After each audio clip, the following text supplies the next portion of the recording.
आदर्श शिक्षा निकेतन high school class 9 हम geography का 4 लेसन पढ़ रहे थे जलवायु के बारे में।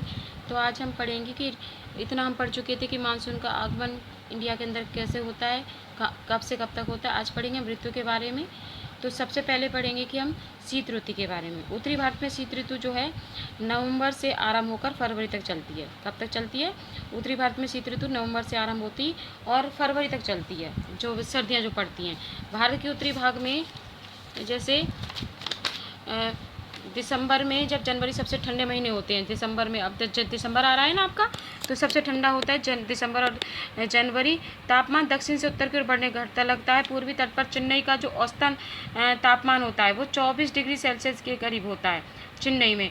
और क्योंकि वहाँ पर जो वो समुद्र तल के पास होता है, तो वहाँ पर जितना भी समुद्र से ऊंचाई पड़ेंगे उतनी ठंड की मात्रा ज़्यादा होती है। और उसके बाद यह डिग्री सेल्सियस से लेकर के बीच हो जाता है।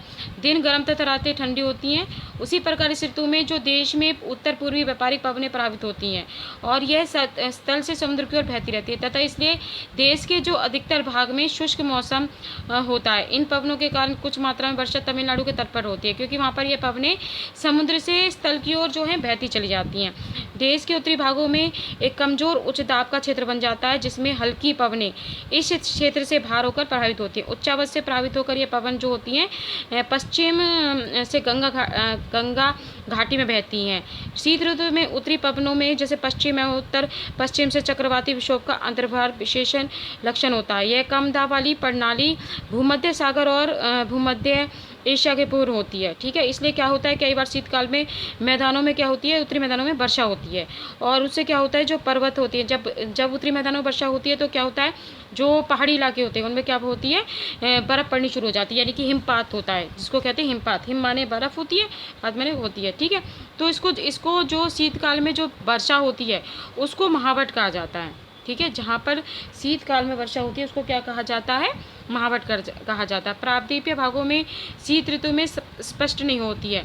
ठीक है, उसके बाद आते हैं, अब ये तो पढ़ा था हमने शीत ऋतु के बारे में। अब पढ़ेंगे भाई ग्रीष्म ऋतु क्या है। सूर्य के उत्तर की ओर आभासी गति के कारण क्या होता है, भूमंडलीय ताप पट्टी उत्तर की तरफ खिसक जाती है, जिससे क्या होता है, भारत में ग्रीष्म ऋतु आती है। तो ताप पट्टी के स्थानांतरण के प्रभाव का पता विभिन्न अक्षांशों के मार्च से मई के बीच में होता है, यानी कि मार्च से और मई के दौरान रिकॉर्ड के तापमान को देखकर लगाया जाता है कि मार्च में दक्कन के पठार का जो उच्च तापमान 38 डिग्री सेल्सियस होता है। अप्रैल में मध्य प्रदेश में गुजरात का तापमान 42 डिग्री होता है। ठीक है, तो जो उत्तर और पश्चिमी भागों का होता है वो 45 डिग्री सेल्सियस हो जाता है। तो देश के उत्तरी भाग में जैसे ग्रीष्म काल में तापमान में वृद्धि होती है तथा वायु दाब में कमी आ जाती है। मई के अंत में क्या होता है, जो थार मरुस्थल है, हमारे यहाँ का थार मरुस्थल सबसे बड़ा रेगिस्तान है ना, तो वहाँ पर क्या होता है, दक्षिण पूर्व में पटना और छोटा नागपुर पठार तक एक कम दाब का क्षेत्र उत्पन्न हो जाता है। तो ग्रीष्म ऋतु में कौन सी पवन चलती है, जो आंधियाँ भरी चलती है, जिसको लू कहा जाता है। लू ग्रीष्म काल का एक प्राविलक्षण, ये धूल भरी पवनें चलती हैं जो दिन के समय भारत और उत्तर पश्चिमी क्षेत्रों में चलती है। देखा है ना आपने, मई और जून और जुलाई में कितनी तेज गति से गर्म हवाई चलती है, जिसको लू कहा जाता है। हवा का सीधा प्रभाव घातक होता है। उत्तरी भारत में मई महीने के दौरान धूल भरी आंधियाँ चलती हैं और तापमान जो है, क्योंकि यह तापमान को कम कर देते हैं, तो अब साथ ठंडे समीर और हल्की वर्षा होती है। इस मौसम में कभी कभी तीव्र हवा के साथ गरज मूसलाधार वर्षा होती है, इसके साथ हिमवृष्टि भी होती है। और बैसाख के महीने में क्या होता है, पश्चिम बंगाल में इसको क्या कहा जाता है, काल बैसाखी के नाम से जाना जाता है।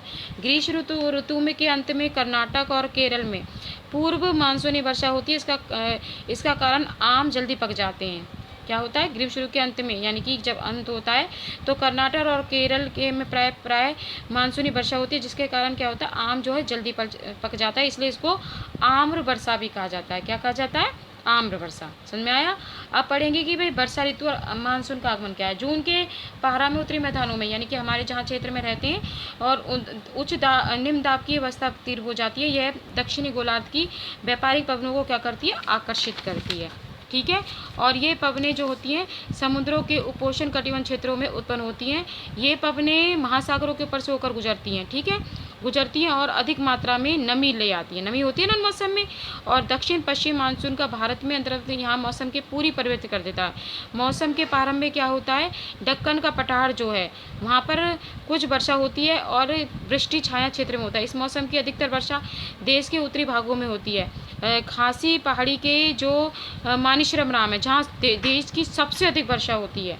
ठीक है, गंगा की घाटी और गुजरात के कुछ भागों में बहुत कम वर्षा होती है।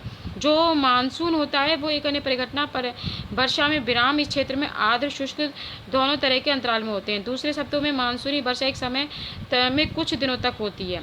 ठीक है, और मानसून में आने वाले विराम मानसूनी गर्त की गति से संबंधित होते हैं। विभिन्न कारणों से गर्त और इसका अक्षर दक्षिण की ओर खिसकता रहता है, जिसके कारण क्या होता है, वर्षा का स्थानिक और वितरण सुनिश्चित होता है। जब मानसून के गर्त का अक्ष मैदान के ऊपर होता है तब क्या होता है, इन भागों में वर्षा जो होती है कैसी होती है, अच्छी होती है। दूसरी ओर जब अक्ष हिमालय के समीप चला जाता है तब मैदानों में लंबे समय तक क्या होती है, भारी वर्षा होती है। भारी वर्षा के कारण क्या होता है, मैदानी क्षेत्रों में विनाशकारी बाढ़ें आती हैं। देखा है ना कि अब जब बरसात होती है तो कई स्थानों पर क्या आ जाती है, बाढ़ आ जाती है।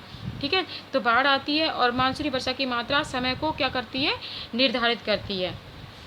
और इस तरह निम्न दाब के मानसून गर्त के अक्ष के कारण क्या होता है, मानसून की अनिश्चितता होती है, उसके कारण एक भाग में बाढ़ का आ जाती है और कभी कभी कई बार क्या होता है, वर्षा न होने के कारण वहाँ पर क्या होता है, सूखा पड़ता है। ठीक है, आज आपने शीतकालीन के बारे में, ग्रीष्म ऋतु के बारे में, वर्षा के आगमन के बारे में पढ़ा।